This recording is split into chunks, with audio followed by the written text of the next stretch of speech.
Encore une fois, nous sommes ravis et nous sommes dans la joie de pouvoir savoir que vous êtes fidèles à cette chaîne et à cet évangile que nous prêchons, l'évangile des grâces.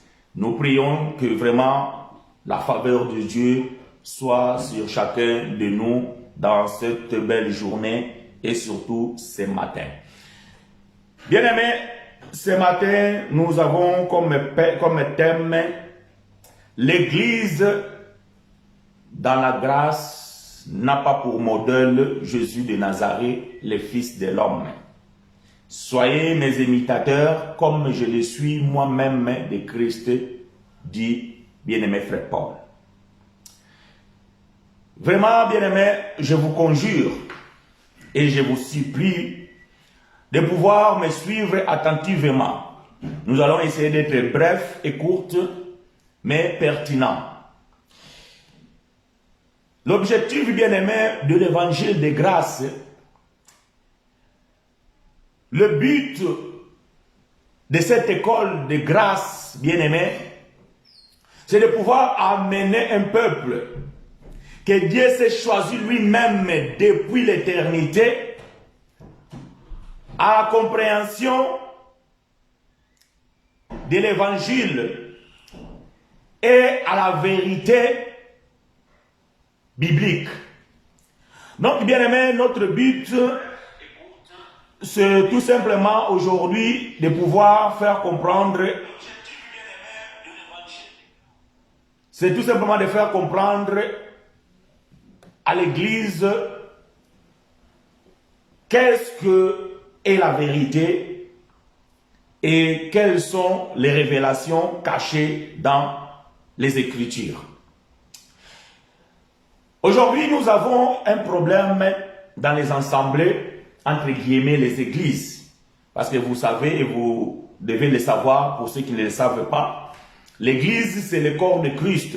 C'est l'ensemble des bien-aimés sauvés par la grâce, des femmes et hommes qui sont partout dans le monde. C'est ceux-là qui composent l'église qui est un corps, qui est le corps de Christ. Là où les gens vont se rassembler chaque dimanche ou bien dans la semaine, la Bible appelle cela les assemblées. Donc dans les assemblées, bien aimés, aujourd'hui, il y a une confusion. Parce que les hommes n'arrivent pas à faire la différence entre Jésus de Nazareth, fils de l'homme, et Christ ressuscité. Et voilà pourquoi, bien aimés, nous exhortons les frères et sœurs et que nous vous poussons même à pouvoir aller au-delà de ce qu'on a reçu dans la religion. Bien aimé, peut-être que les gens vont se dire, mais pourquoi les frères parlent tout le temps des religions? Parce que, en fait, la religion, c'est une idéologie. La religion, bien aimé, c'est l'ensemble des idées humaines et qui se fait ou bien qui sont obligées à être appliquées par les gens qui sont participants de ces systèmes religieux. Et voilà pourquoi, bien aimé, Dieu a suscité dans son propre temps les frères et sœurs qui se sont élevés pour pouvoir faire part dans cet évangile de grâce. Cet évangile que Dieu avait révélé à notre bien-aimé frère Paul et que le système religieux a enterré, mais que Dieu a encore suscité des hommes afin que cet évangile soit encore ressuscité, que cet évangile sorte du ghetto, que cet évangile sorte d'obscurité, afin que cela puisse arriver à l'oreille de tout le monde.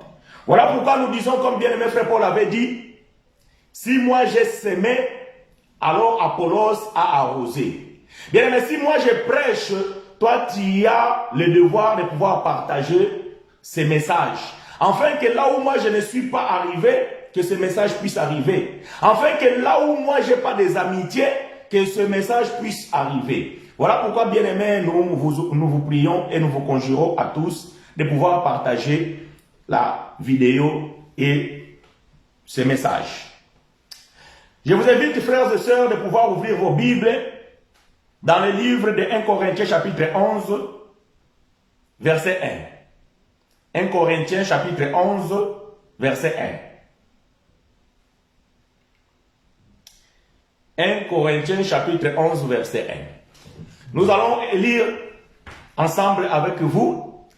Je vous prie, bien aimés, à chaque fois que vous suivez les enseignements, de pouvoir avoir votre Bible avec vous. Parce que cela est très important de pouvoir aussi lire vous-même ce que nous disons et ce que nous lisons. Bien-aimé frère Paul dit aux bien-aimés du Corinthe, suivez donc mon exemple, comme moi, de mon côté, je suis celui de Christ.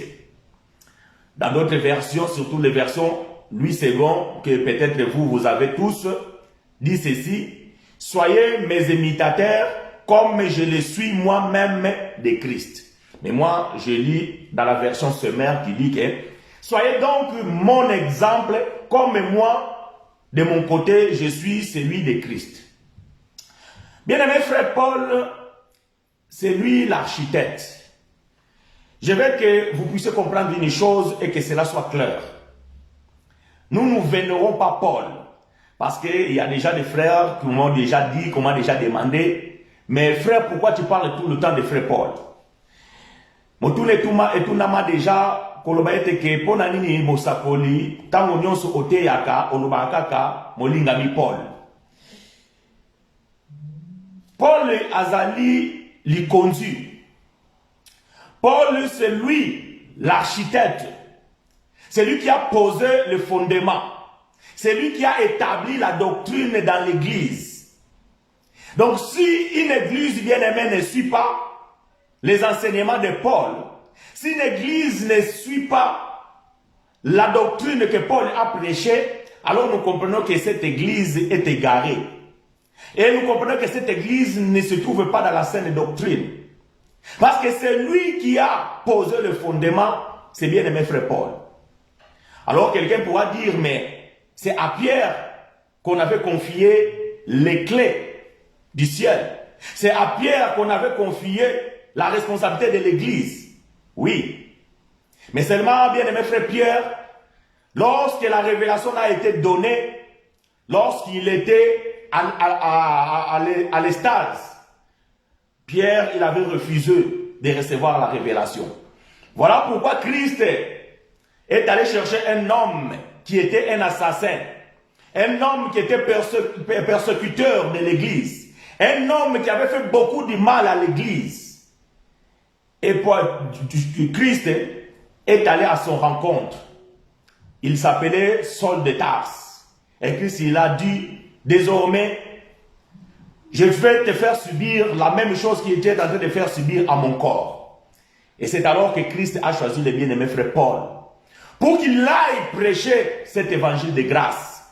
L'évangile qui a toujours été occulté par le système religieux, mais que Dieu a ressuscité encore dans notre temps, afin que cela puisse vous parvenir par la bouche de son serviteur, moi, ainsi que d'autres bien-aimés qui prêchent l'évangile de grâce.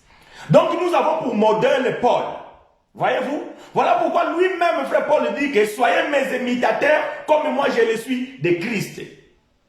Bien aimé, vous devez comprendre que Paul n'a jamais vu Jésus dans la chair. Paul n'a jamais vécu avec Jésus de Nazareth. Paul ne connaît pas Jésus de Nazareth. Paul n'a pas reçu les enseignements de Jésus de Nazareth. Donc voilà pourquoi, bien aimé frère Paul, il ne prêche pas Jésus de Nazareth. Et de même aussi, nous ne prêchons pas Jésus de Nazareth. Cela ne vous choque pas, bien aimé. Peut-être il y a quelqu'un pour la première fois qui est en train d'écouter ces choses. Mais nous allons vous donner des explications afin que vous puissiez comprendre pourquoi nous disons ces choses. Voyez-vous, bien aimé, Jésus de Nazareth, fils de l'homme. Voyez-vous, Jésus de Nazareth, il avait un surnom, on l'appelait fils de l'homme. Donc il était homme dans sa chair. Il est venu pour les Juifs. Matthieu chapitre 15, verset 24. J'ai été envoyé qu'aux brebis perdues de la maison d'Israël. Donc Jésus dans la chair, bien aimé, il est venu pour un peuple. Il est venu pour le peuple juif. Jésus dans la chair, il est venu pour Israël. Et voilà pourquoi Israël devait suivre cet homme de Jésus. Jésus de Nazareth. Voilà pourquoi Israël devait avoir comme modèle Jésus de Nazareth. Mais l'Église, le corps de Christ, nous ne connaissons pas Jésus de Nazareth. Parce que, bien aimé, vous et moi, nous pouvons le dire, personne n'a vu Jésus dans sa chair. Si quelqu'un veut me contredire, alors qu'il me dit que non, moi je vis Jésus. Aujourd'hui, vous allez voir quelqu'un en train de témoigner que moi je vis Jésus. Alors, je ne sais pas s'il a vu Jésus dans la chair ou par une vision, et je ne sais même pas il était comment. Il y a même certaines qui vont plus loin, ils vont décrire Jésus selon la photo des Libanais. C'est Jésus qu'on montre dans des films. Je ne sais pas qui c'est qui était à cette époque pour filmer Jésus ou pour pouvoir le prendre en photo pour savoir comment il était décrit. Mais vous allez voir quelqu'un en train de témoigner que j'ai vu Jésus. Non, bien aimé. Ça là, bien aimé, vous devez comprendre que cet homme, quand il agit comme ça, c'est un ignorant. Parce que l'Église, nous ne connaissons pas Jésus dans la chair. Écoutez ce que bien aimé frère Paul dit dans le livre de 2 Corinthiens chapitre 5 verset 16. 2 Corinthiens chapitre 5 verset 16. Paul dit ceci. Ainsi, dès maintenant, nous ne connaissons personne selon la chair. Et si nous avons connu Christ selon la chair, maintenant, nous ne le connaissons plus de cette manière. Voilà ce que Paul déclare. Parce que à cette époque, lorsque Paul commençait à prêcher l'évangile, il y avait des frères comme des Pierre, des Jacques, des Jean et les autres qui ont connu Jésus dans la chair, qui ont mangé avec lui, qui ont marché avec lui. Alors ils disaient que nous prêchons ce que nous avons entendu, ce que nous avons vu. Si vous lisez par exemple 1 Jean chapitre 1 dans le premier verset, vous allez voir que Jean est en train de dire que ce que nous avons entendu, ce que nous avons vu, c'est ce que nous vous témoignons. Voyez-vous? Donc les disciples qui ont marché avec Jésus, les Juifs, et ils prêchaient Jésus, c'est lui qu'eux ils ont vécu avec. Ils prêchaient Jésus qu'eux ils ont vu. Ils prêchaient Jésus qui marchait avec eux dans la rue de Jérusalem, de Nazareth et de Galilée. Mais Paul n'a point connu Jésus dans la chair. Et donc Paul répond à ses bien-aimés pour leur dire que si autrefois vous avez connu Jésus dans la chair, c'est bien, c'est pas mal. Mais dès maintenant, donc ça veut dire quand Paul parlait ces choses à cette époque-là, dès maintenant et dans l'avenir, personne ne connaît plus Jésus dans la chair. Donc Paul, il avait pour modèle Christ ressuscité.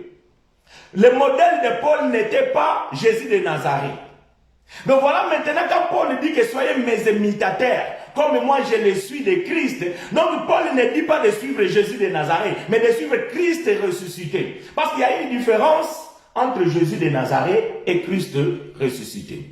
Que Dieu vous soit favorable, frères et sœurs. Bienvenue à l'école de la grâce de Dieu. Voyez-vous, frères, donc il y a une différence entre Jésus de Nazareth et Christ ressuscité. Donc Paul catégoriquement il refuse ici de pouvoir entendre quelqu'un prêcher Jésus de Nazareth. Donc si autrefois vous avez connu cet homme selon la chair, mais désormais dès maintenant nous ne le connaissons plus de cette manière-là. Ah, maintenant de quelle manière nous connaissons Christ?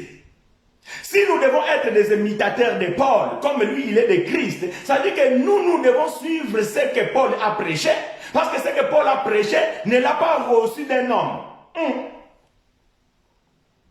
J'aime ça. Voyez-vous? Donc l'évangile que Paul a prêché avait une différence avec l'évangile que Pierre, Jean-Jacques, ils ont prêché. Parce qu'eux, ils ont prêché Jésus de Nazareth. Pierre pouvait dire aux gens qui l'entendaient, les gens qui l'écoutaient, que Jésus était comme ça, Jésus faisait ceci, Jésus marchait comme ça, il était gros, il était petit, il était mince, il était maigre. Pierre pouvait le dire. Mais Paul, il dit que mon évangile que je prêche, je ne l'ai pas appris par un homme. Donc autrement, ça dit que l'évangile que Paul prêchait, ce n'est pas Jésus de Nazareth qui l'a enseigné. Lisez avec moi Galates. Vous allez comprendre. Que Dieu vous soit favorable. Aidez-moi à comprendre ces choses. Galates chapitre combien? Galates chapitre 1, versets 11 et 12. Galates chapitre 1, versets 11 et 12. Bien-aimés, les choses que nous nous enseignons, frères, ce sont des choses qui doivent vous aider à grandir. Ce sont des choses qui doivent vous aider à pouvoir comprendre les Écritures. Ce sont des choses qui aident les serviteurs, les enseignants à pouvoir avoir une autre vision de l'Évangile. Voyez-vous? Parce que nous ne prêchons pas comme tout le monde. Nous ne prêchons pas l'Évangile comme la religion. Nous prêchons l'Évangile selon la révélation de Dieu. Alors, bien aimé frère Paul va dire ceci dans le livre de Galates, chapitre 1, versets 11 et 12. Je vous déclare, frères, que l'évangile qui m'a été annoncé par moi, plutôt, l'évangile qui a été annoncé par moi, n'est pas de l'homme, car je ne l'ai ni reçu, ni appris d'un homme, mais par une révélation de Jésus-Christ. Que l'Éternel amène l'explication à sa parole. Voyez-vous? Donc, ce que Paul prêchait, ce n'est pas ni Pierre, ni Jean, ni Jacques, ni Matthieu, ni Philippe. Personne n'a enseigné à Paul l'évangile. Ni même Jésus de Nazareth. Parce que Paul dit que l'évangile que j'enseigne, je ne l'ai pas appris par un homme. Voyez-vous? Donc, l'évangile que Paul prêchait, il n'a pas à écouter ça dans la bouche de Jésus de Nazareth. Et je peux vous dire que Jésus de Nazareth n'a jamais prêché l'évangile. Ça peut être scandaleux pour certains, mais c'est la vérité. Jésus de Nazareth, le Fils de l'homme, n'a jamais prêché l'évangile. Parce que Paul déclare dans le livre de Romains, chapitre 1, verset 1 à 4, l'évangile, c'est ce qui concerne son Fils, qui est né selon la chair par la postérité de David, mais déclaré fils de Dieu par sa résurrection des morts. Donc, sans la mort de Christ, il n'y a pas l'évangile, bien-aimé. Jean, Jacques, quand vous lisez Matthieu, tout ça là, ça, c'est la biographie de Jésus. C'est un livre historique. Donc, les théologiens ou bien les religieux, ils vous disent que l'évangile selon Jean. Non, Jean n'a pas écrit l'évangile. Jean a écrit l'histoire de Jésus, la biographie de Jésus, la généalogie de Jésus. C'est l'histoire d'un homme qui est venu dans la chair et qui a vécu. Et cet homme, comme nous avons déjà dit que selon Matthieu chapitre 15, verset 24, il était venu spécialement que pour Israël dans la chair. Donc, l'église n'existait même pas quand Jésus était dans la chair. Donc l'église n'a pas pour modèle Jésus de Nazareth. Donc si vous voyez une église suit Jésus de Nazareth, alors cette église est confuse. Un jour, un brave serviteur de Dieu, il m'a dit, frère, nous devons suivre ce que Jésus a dit ou nous devons suivre ce que les apôtres ont dit. Je lui ai répondu calmement, nous devons suivre ce que les apôtres ont dit. Ah non! C'était scandale pour lui. Voyez-vous bien aimé, lorsque la personne n'a pas la révélation, alors il y a des choses qu'ils ne peuvent pas comprendre. Mais nous implorons les gens et nous supplions les gens que lorsque vous entendez quelque chose d'étrange, ne sois pas pressé de refuser, mais écoute.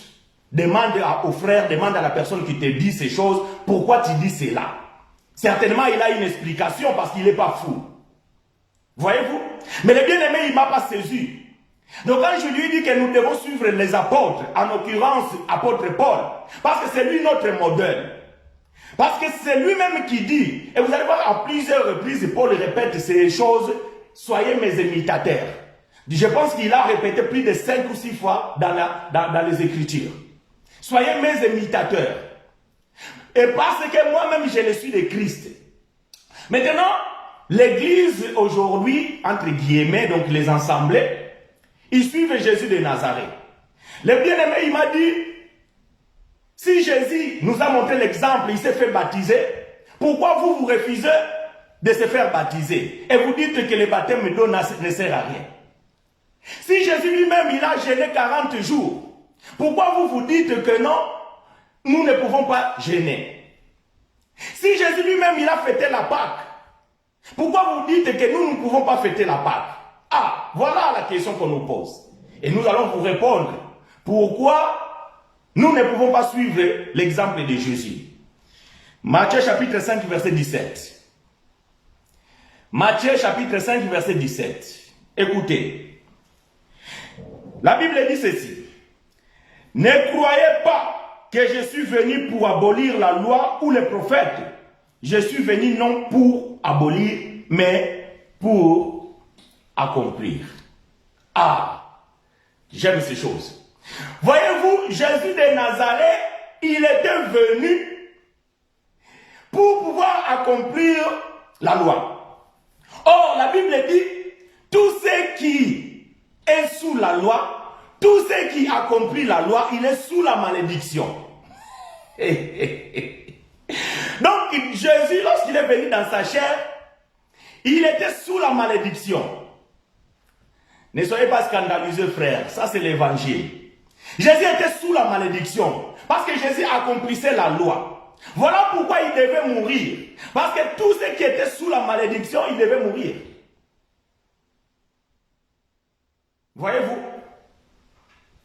Voilà pourquoi Paul déclare que, donc, pour que la malédiction puisse être ôtée, pour que la malédiction sorte, il fallait qu'un homme puisse mourir en accomplissant toute la loi. Et c'est alors que Jésus est allé à la croix pour mourir, afin de ôter cette malédiction qui était sur son peuple. Galates chapitre 4, versets 4 à 5. Christ est venu, né d'une femme, né sous la loi, afin qu'il puisse faire quoi? Racheter tout ce qui était sous la malédiction de la loi. Voilà l'objet de la venue de Jésus dans la chair. Mais Jésus, il vivait sous la loi et il pratiquait la loi.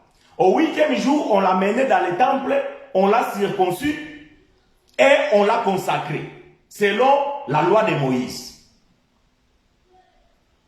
Avant qu'il rentre dans son ministère, il devait être lavé. Parce que l'agneau, avant d'être sacrifié, Moïse avait dit que vous devez les laver, qu'ils soient propres. Alors, le véritable agneau, avant qu'il passe dans la croix, ça veut dire que dans l'autel de sacrifice, il devait être lavé. Donc, je ne vais même pas rentrer dans les détails parce que sinon, je vais me sortir de mon enseignement. Donc, Jésus devait être baptisé selon la loi mosaïque.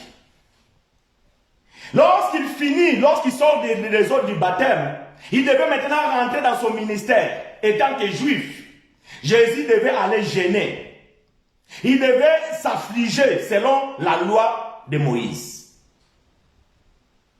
Donc il était sous la loi et il a accompli la loi. Et le seul homme, donc je dis bien le seul homme qui a accompli toute la loi de Moïse, c'est Jésus de Nazareth, fils de l'homme. Voyez-vous? Donc il a accompli toute la loi. Maintenant, si l'Église dans la grâce veut prendre pour modèle Jésus de Nazareth, alors ils doivent aussi accomplir toute la loi. Malheureusement, même les églises là qui veulent suivre Jésus de Nazareth, ils n'accomplissent pas toute la loi. Ils prennent ce qui les intéresse, c'est ce qu'ils pratiquent. Mais il y a d'autres choses qu'ils ne pratiquent pas parce que ça c'était l'Ancien Testament. C'est ce qu'ils disent. Il y a certaines choses qu'ils ne pratiquent pas parce que ça c'était la loi. Mais tout ce que Jésus a fait dans sa chair, il a fait sous la loi et il a accompli la loi de Moïse. Je ne sais pas si quelqu'un m'a saisi. Que Dieu vous soit favorable. Je sais que parfois il y a des enseignements qui sont lourds. Mais bien aimé, cela vous aidera à pouvoir aussi grandir dans la connaissance.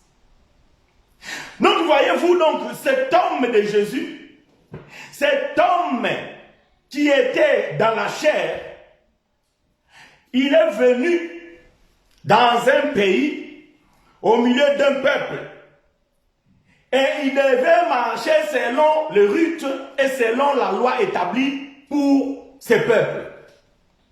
Donc Jésus ne pouvait pas échapper à la loi. Mais quand Jésus vivait sur la terre, dans sa chair, l'église n'était pas encore née. Voyez-vous, l'église n'était pas encore née.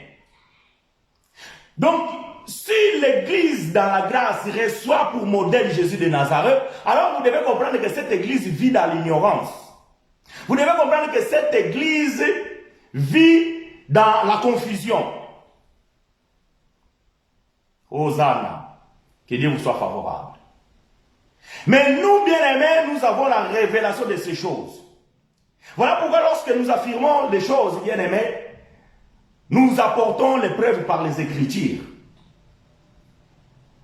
Nous avons un grand défi. J'ai béni l'Éternel pour les hommes de Dieu qui me suivent. Je vois mon frère Pedro, je vois mon frère Blaise. Et il y a aussi les sœurs et frères qui sont là assidus dans cet évangile. Nous avons un grand travail à pouvoir faire. Et je sais que vous le faites et vous le faites bien. Et nous devons continuer. Parce que nous devons apporter l'éclairage, la lumière à beaucoup de gens. Il y en a mais des gens bien aimés parfois qui s'appellent des docteurs, des prophètes, je ne sais pas, des bishops, qui sont encore ignorants de cette connaissance. Mais comme je vous ai dit, si Paul a sémé, Apollos il a arrosé. Donc si nous nous prêchons, vous êtes là pour pouvoir partager et de pouvoir envoyer des invitations, bien des vidéos aux autres.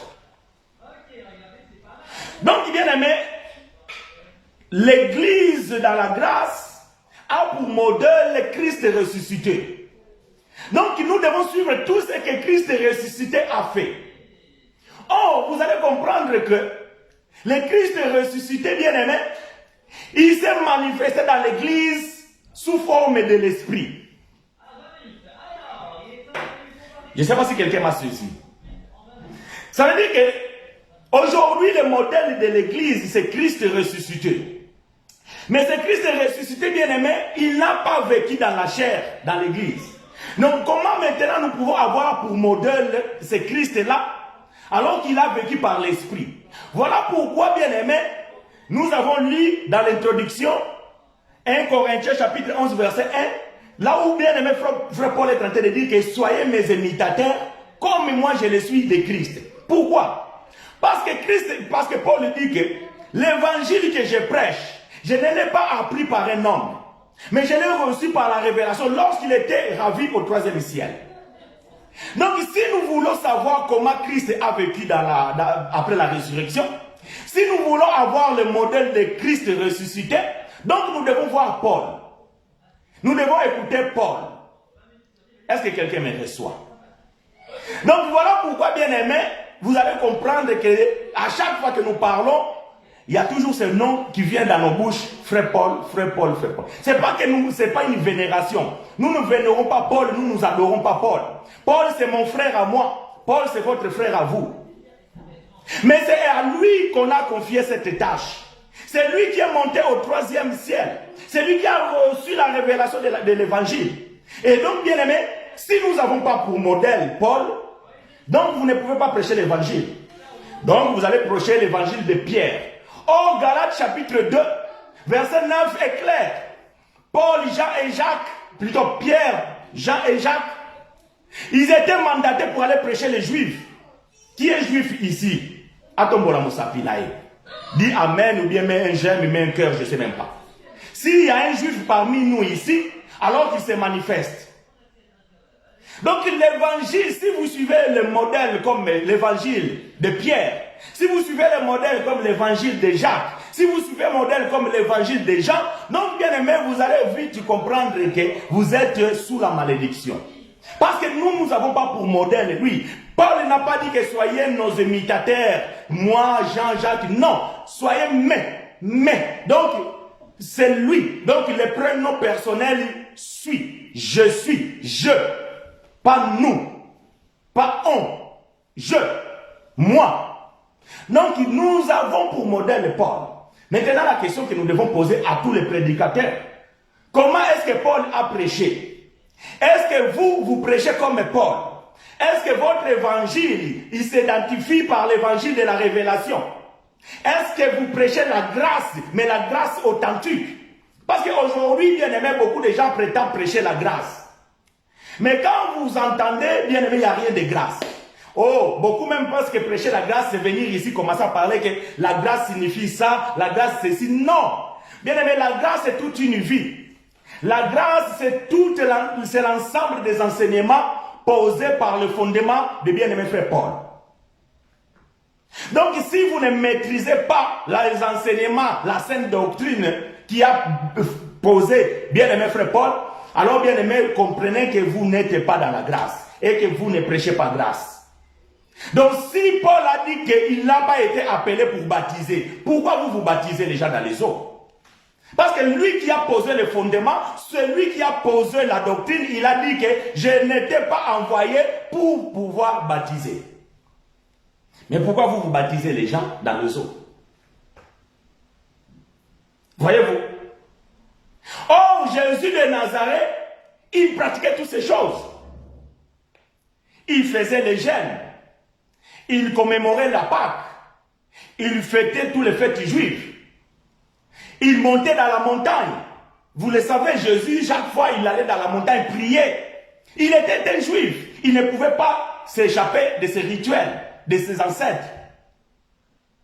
Donc, bien aimé, quand vous voyez une église qui pratique ces choses, donc ils ont pour modèle Jésus de Nazareth. Or, Jésus de Nazareth, ce n'est pas un modèle pour nous. Parce qu'il n'est pas venu pour nous. Donc, les assemblées aujourd'hui, entre guillemets, les églises, ce sont des usurpateurs. Est-ce que quelqu'un comprend ce mot usurpateur?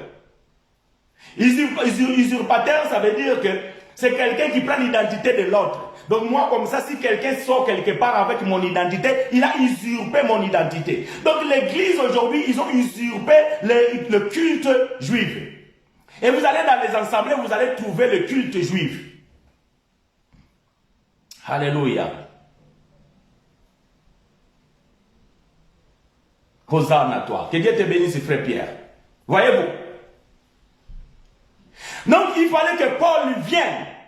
Que Paul prêche la grâce pour que Pierre, Jean et Jacques puissent comprendre l'évangile de grâce. Mais avant Pierre, plutôt avant Paul, personne n'avait prêché la grâce.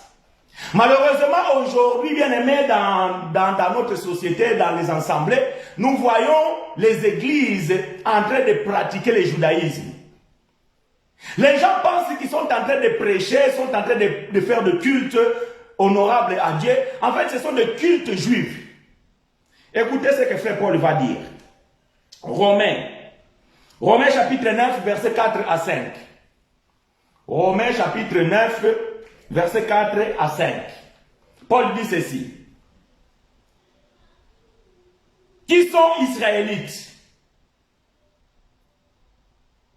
À qui appartiennent l'adoption et la gloire et les alliances et la loi et le culte.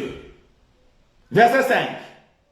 Et les promesses et les patriarches et de celui et de qui est issu selon la chair, le Christ qui est au-dessus de toutes choses, Dieu béni éternellement. Amen. Voyez-vous, Paul dit quoi ici? Paul dit que qui sont les Israélites? Qui sont les Juifs? Ce sont ceux qui appartiennent à eux. Les promesses, les lois, le culte.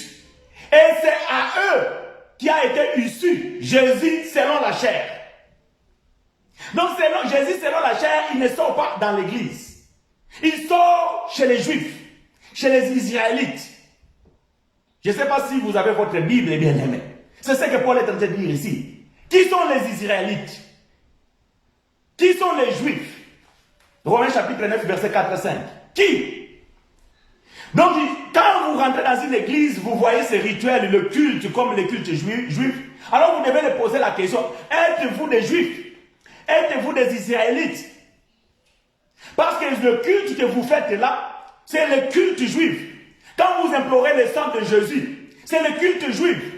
Parce que dans la loi de Moïse, on devait amener le sang tous les jours. Il devait amener le sang tous les années, les jours de Yom Kippur, pour que les souverains sacrificateurs puissent se présenter.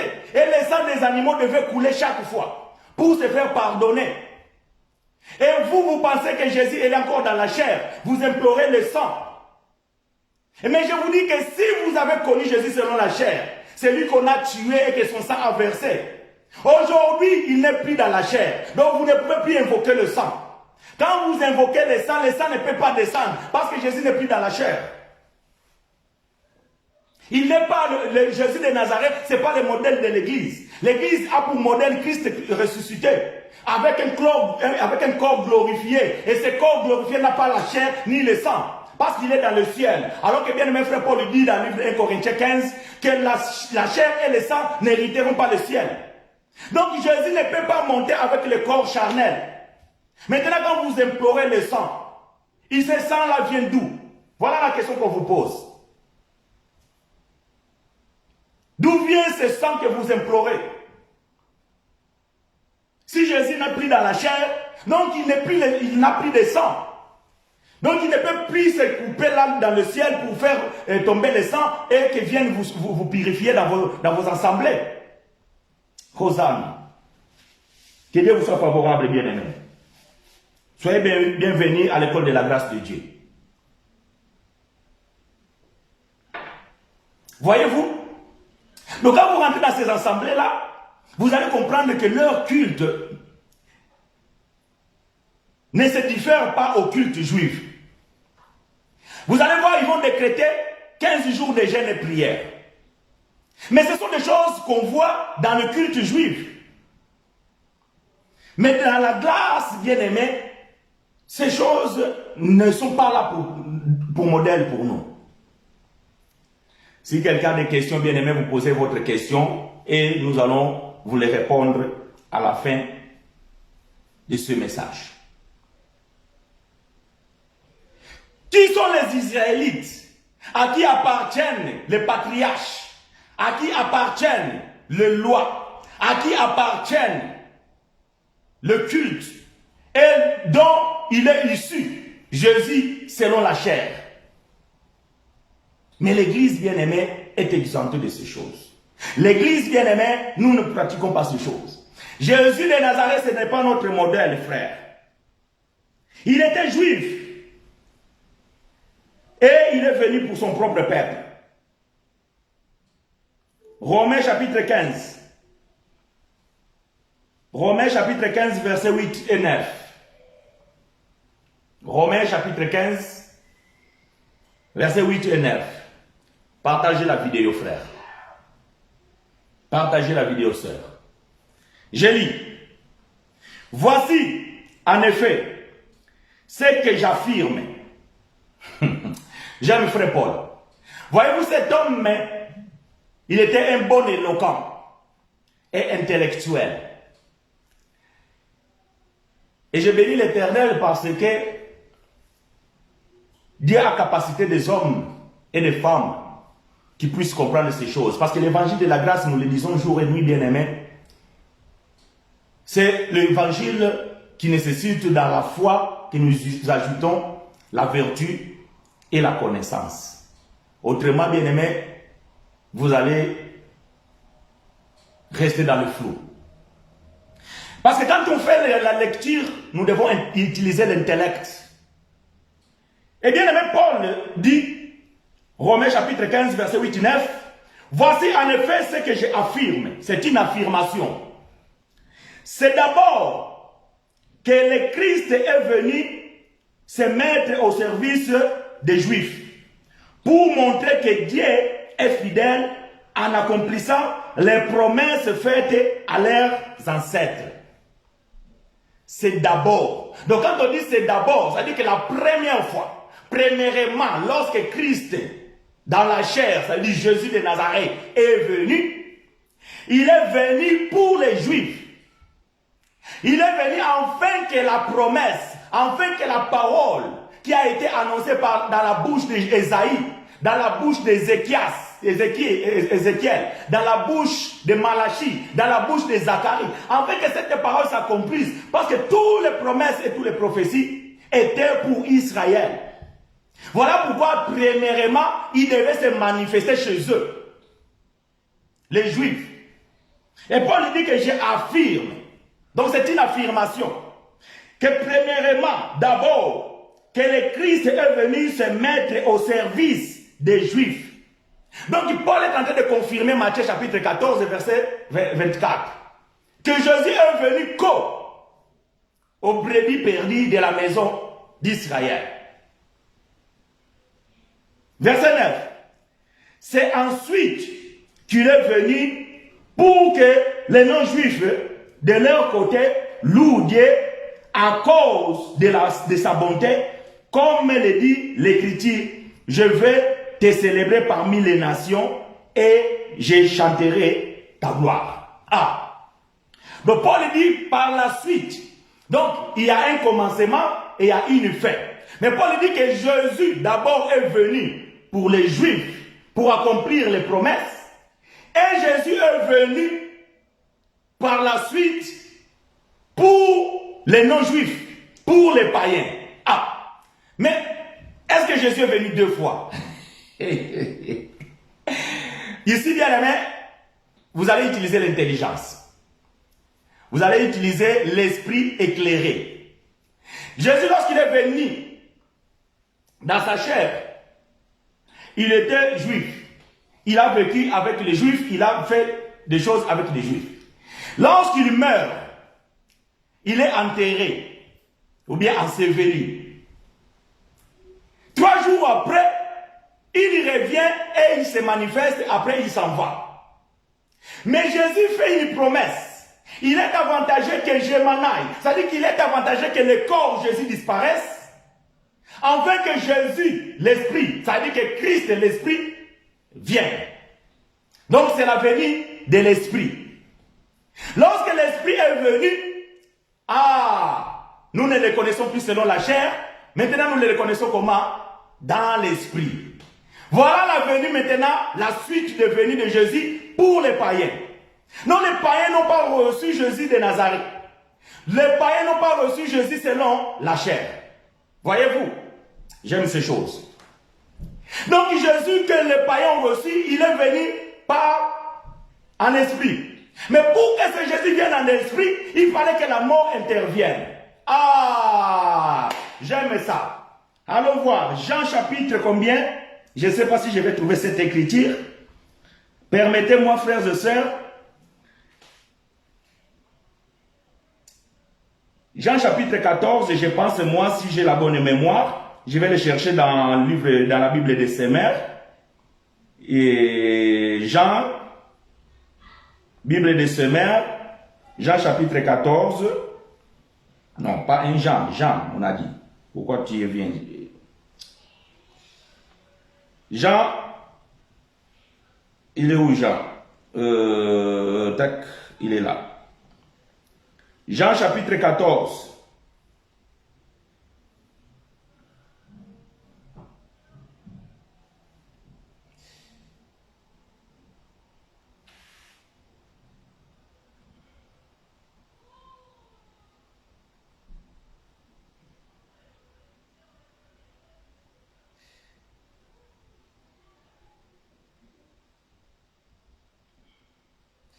Accordez-moi la grâce de Dieu, accordez-moi quelques minutes.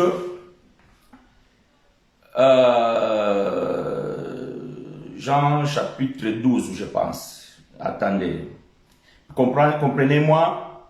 Voilà, Jean chapitre 12 plutôt. Jean chapitre 12, à partir du verset 20. Donc ici, vous allez comprendre bien aimé que pour que l'Esprit vienne, pour que Christ se manifeste chez les païens, dans sa grâce, ou bien dans sa venue spirituelle, il fallait que la mort intervienne. Il y a une question. Aide-nous à comprendre bien ce que Paul a dit. Soyez mes imitateurs, car moi je le suis, imitateur de Christ. Donc nous pouvons aussi imiter Christ. Ok, nous allons revenir par la question. Jean chapitre 12, à partir du verset 20, écoutez ce que la Bible dit. Parmi ceux qui étaient venus à Jérusalem pour adorer Dieu pendant la fête, il y avait aussi quelques personnes non juives. J'aime la version Semères, parce que dans Louis II, il parle des Grecs. Parmi ceux qui étaient venus à Jérusalem pour adorer Dieu, pendant la fête, il y avait aussi quelques personnes non juives. Elles allèrent trouver Philippe qui était de Bethsaïda en Galilée et lui firent cette demande. Nous aimerions voir Jésus. Les non-juifs qui sont venus à Jérusalem, ils voulaient voir Jésus dans la chair. J'aime ces choses. Suivez-moi attentivement ici, frère. Ça, c'est la révélation de l'évangile. Ils sont venus, les non-juifs, ils sont venus pour voir Jésus selon la chair. Ils sont allés voir Philippe qui était l'un des disciples de Jésus. Il dit, nous voulons voir Jésus. Nous aimerions voir Jésus. Verset 22. Philippe alla et le dire à André. Puis tous les deux allèrent ensemble le dire à Jésus. Celui-ci les répondit. Donc Jésus répondit à Philippe et André. L'heure est venue où le Fils de l'homme va entrer dans sa gloire. Ça veut dire qu'entrer dans sa gloire, il va mourir et être ressuscité. C'est ça ce qui veut dire rentrer dans sa gloire. Vraiment, je vous l'assure, si les grains de bleu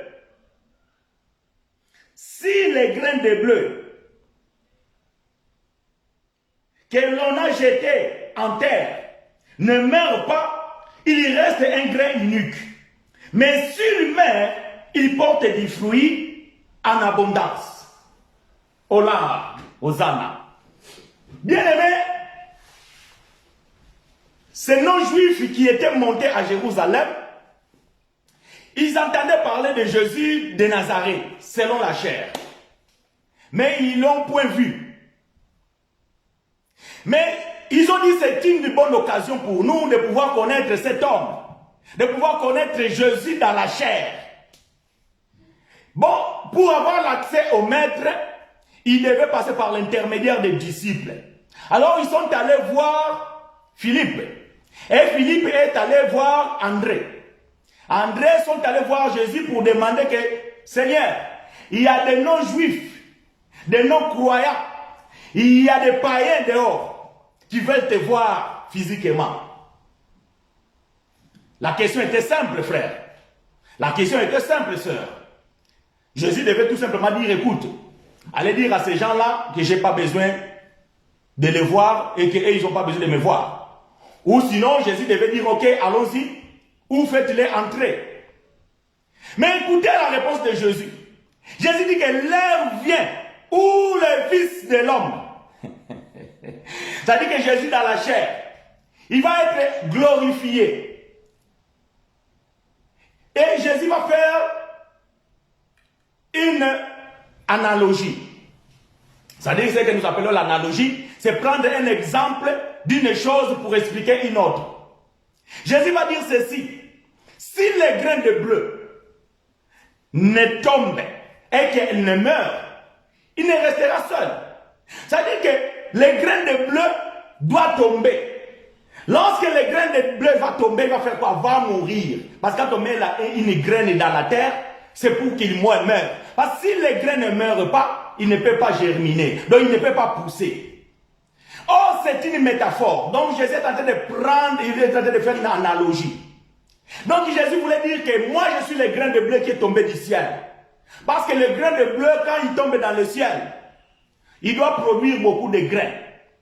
Lorsque beaucoup de grains, lorsque le champ va se remplir de beaucoup de bleu, on peut accueillir ce bleu pour faire quoi? Pour faire de la farine. Et la farine sert de faire quoi? Pour faire le pain. Oh, la Bible déclare que Jésus est le pain de vie. Donc Jésus voulait dire que moi je suis venu pour les Juifs. Voilà, vous êtes là, vous me voyez dans la chair.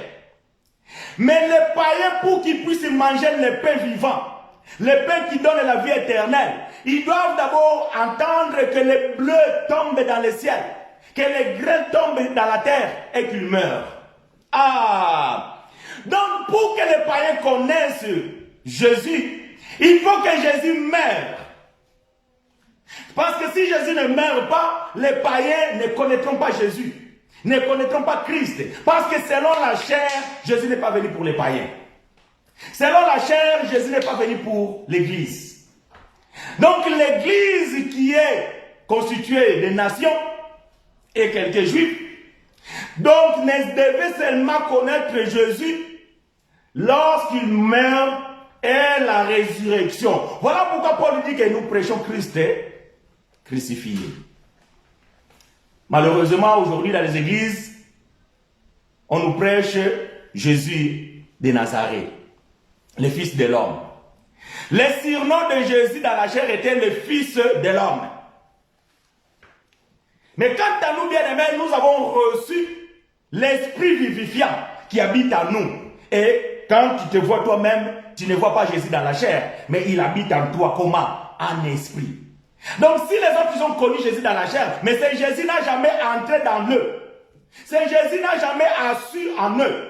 Mais nous connaissons Jésus par l'Esprit et il habite en nous. Voilà pourquoi, bien aimés, nous sommes des nouvelles créatures. Paul déclare, si quelqu'un est en Christ, il est une nouvelle créature. Ce n'est plus moi qui vis, mais c'est Christ qui vit en moi. Mais les gens, selon, quand ils avaient Jésus dans la chair, ils ne pouvaient pas dire ça. Pierre ne pouvait pas dire que ce n'est plus lui qui vivait, que c'est Jésus. Non, parce que Jésus avait son propre corps, Pierre aussi avait son propre corps. Mais nous, aujourd'hui, nous sommes le corps de Christ. Est-ce que quelqu'un me reçoit? Je sais, pour les novices, ce genre de choses, c'est compliqué. Mais que le Seigneur, vraiment, vous aide à pouvoir nous comprendre. La sœur a posé la question pour pouvoir expliquer comment nous devons être les imitateurs de Christ. Je ne sais pas si dans quel angle que la sœur voulait vraiment comprendre, parce que nous avons déjà dit beaucoup de choses là-dessus. Mais je vais m'efforcer encore de pouvoir apporter peut-être quelques éclairages. Nous disons ceci. Christ, le ressuscité, c'est lui qui habite en nous. Donc c'est en esprit qu'il est en nous. Maintenant, Paul va dire que soyez mes imitateurs comme moi je le suis de Christ.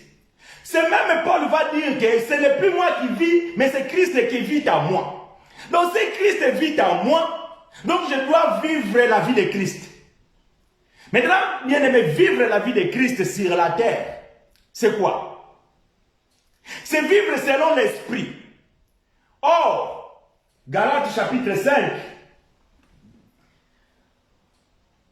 allons voir Galates chapitre 5, vivre selon l'esprit. Galates chapitre 5,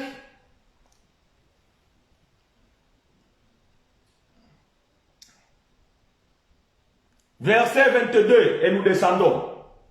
C'est lui qui a le Christ en lui. C'est lui qui a le Christ pour modèle.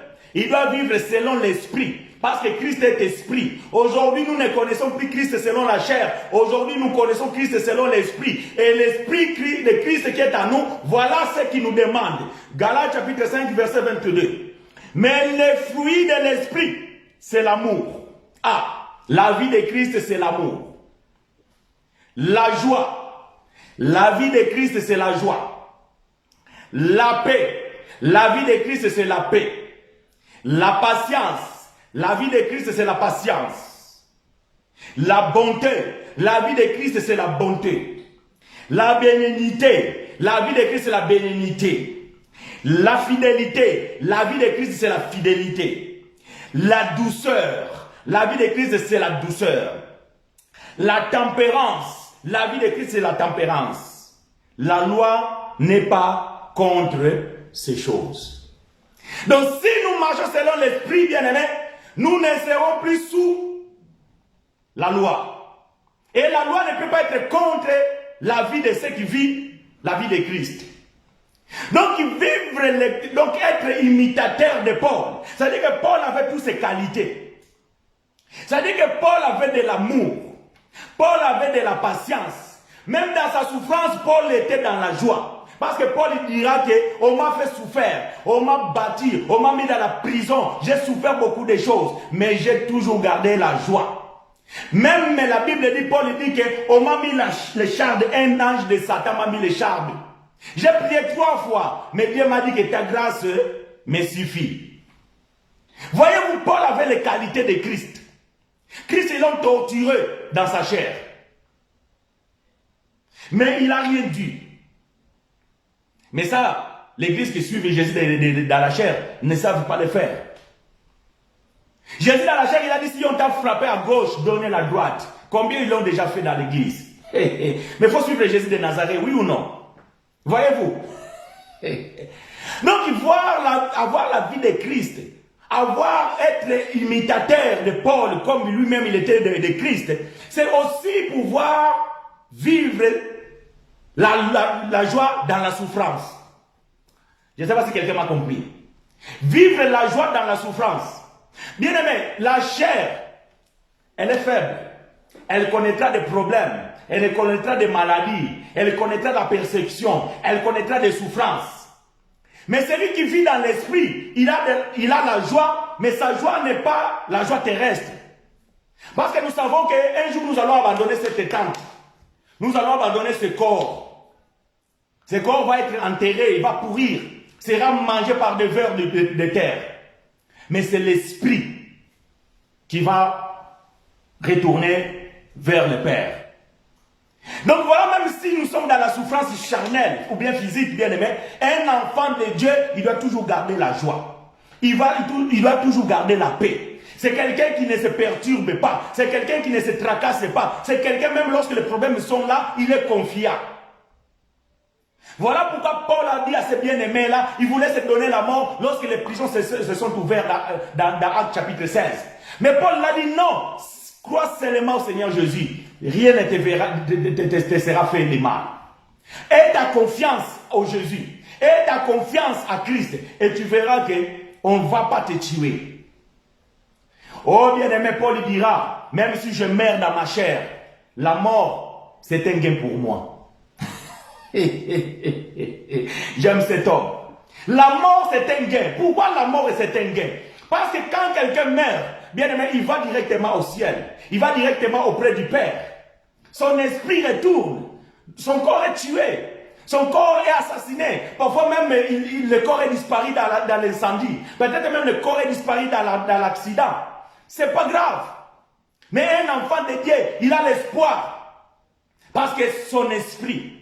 Donc la mort d'un enfant de Dieu, c'est un gain.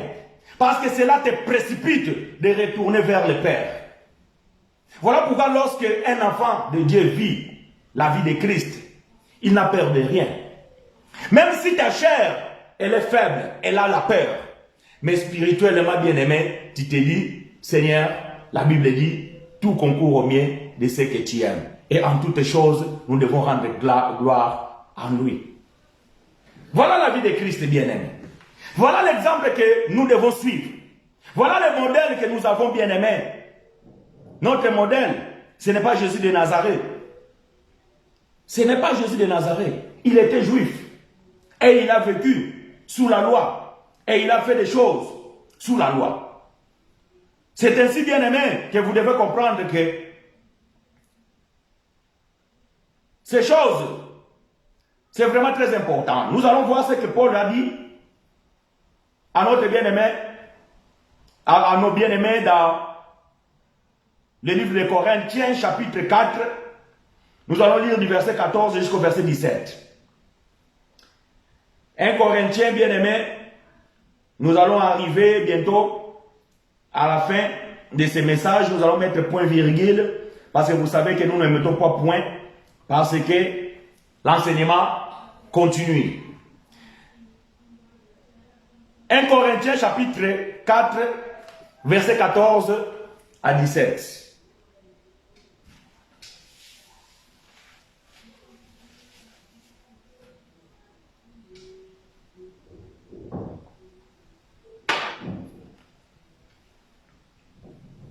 Alléluia. Je vais lire avec vous. 1 Corinthiens chapitre 4, verset 14 à 17 dit ceci.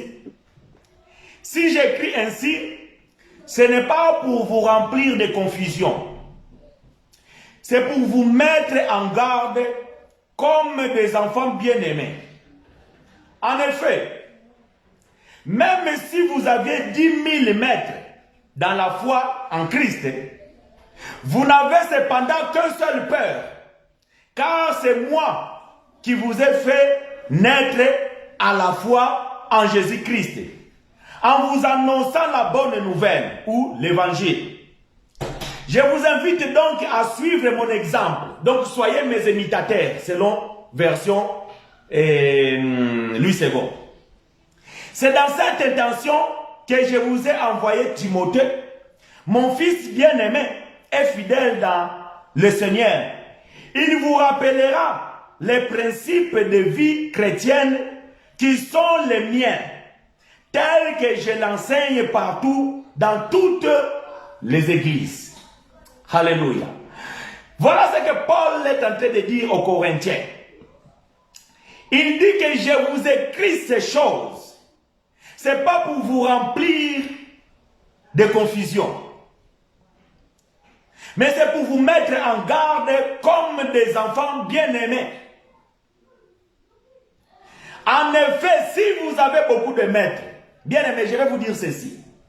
Si nous avons des pasteurs, si nous avons des bishops, si nous avons des apôtres, si nous avons, je ne sais pas, des archibishops, si nous avons des évangélistes, des pasteurs, c'est bien. Mais cependant, nous n'avons qu'un seul Père dans la foi. Il s'appelle Paul. Ce n'est pas moi qui l'ai dit. C'est lui le Père de la révélation. Nous disons à la manière des hommes. C'est lui qui nous a engendrés dans cet évangile. Il a dit cependant, vous avez qu'un seul Père, moi, qui vous ai engendré dans la foi. Voilà pourquoi je vous envoie l'un de votre frères, bien-aimé Timothée. Et lui, il va vous expliquer comment je prêche l'évangile. Il va vous expliquer comment vous devez avoir une vie chrétienne. Il va vous montrer comment moi je prêche. Et aujourd'hui, c'est même bien-aimé frère Paul, il a dit, si vous avez des docteurs, si vous avez des pasteurs, cependant vous n'avez qu'un seul Père, c'est moi, que j'ai engendré Pedro et je l'ai envoyé pour aller prêcher. C'est moi qui ai engendré Blaise, c'est moi qui ai engendré Chinois, c'est moi qui ai engendré Mardoché, c'est moi qui ai engendré Alberto, c'est moi qui ai engendré Mireille, c'est moi qui ai engendré Marve, Babi, c'est moi qui ai engendré Lengo, c'est moi qui ai engendré tous ces bien-aimés-là. Enfin, qu'il puisse vous expliquer quelle est la vie. Bien-aimés, voyez-vous le devoir que nous avons, c'est de pouvoir faire la continuité de Timothée.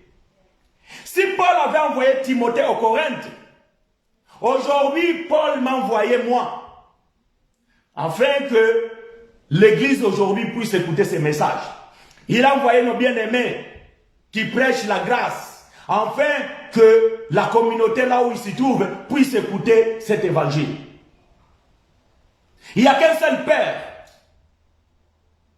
c'est Paul. C'est lui qui avait reçu l'évangile, la révélation de la grâce. C'est lui l'architecte. Il a dit que moi, Paul, comme un architecte, j'ai posé les fondements. Maintenant, vous devez venir bâtir. Voyez-vous, Paul il n'a pas bâti. Paul il avait tout simplement posé le fondement. Tout ce que Paul a prêché, c'était le fondement. Il a laissé la responsabilité à Timothée, à Barnabé, à Chinois, à Pedro, à Blaise et aux autres de pouvoir venir bâtir sur ce fondement qui est Christ.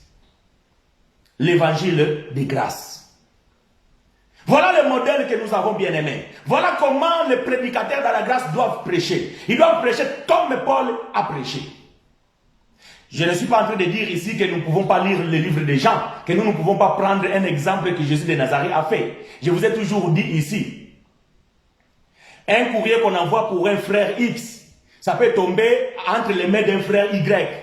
Et le frère Y, il peut lire ça, il y a de bonnes choses là qui peuvent profiter. Mais vous devez respecter et envoyer le courrier à sa destination. Parce que ce courrier a été destiné à un homme, a été destiné à un peuple, a été destiné à quelqu'un. C'est ainsi, bien aimé. Donc, quand vous lisez ce que Pierre, ou plutôt ce que Matthieu a écrit, ce que Jean a écrit, ce que Luc a écrit, ce que Marc a écrit, vous devez aussi respecter les choses qui sont là et à qui a été écrite ce livre. Mais il se peut qu'il y a des bons exemples là que nous pouvons suivre. Mais bien aimés, ces bien-aimés là ne sont pas des modèles pour nous. Donc, voyez-vous, si on ne comprend pas l'évangile que Paul a prêché, alors nous ne pouvons pas prétendre être dans la grâce. Vous pouvez lire toute la Bible, bien-aimés.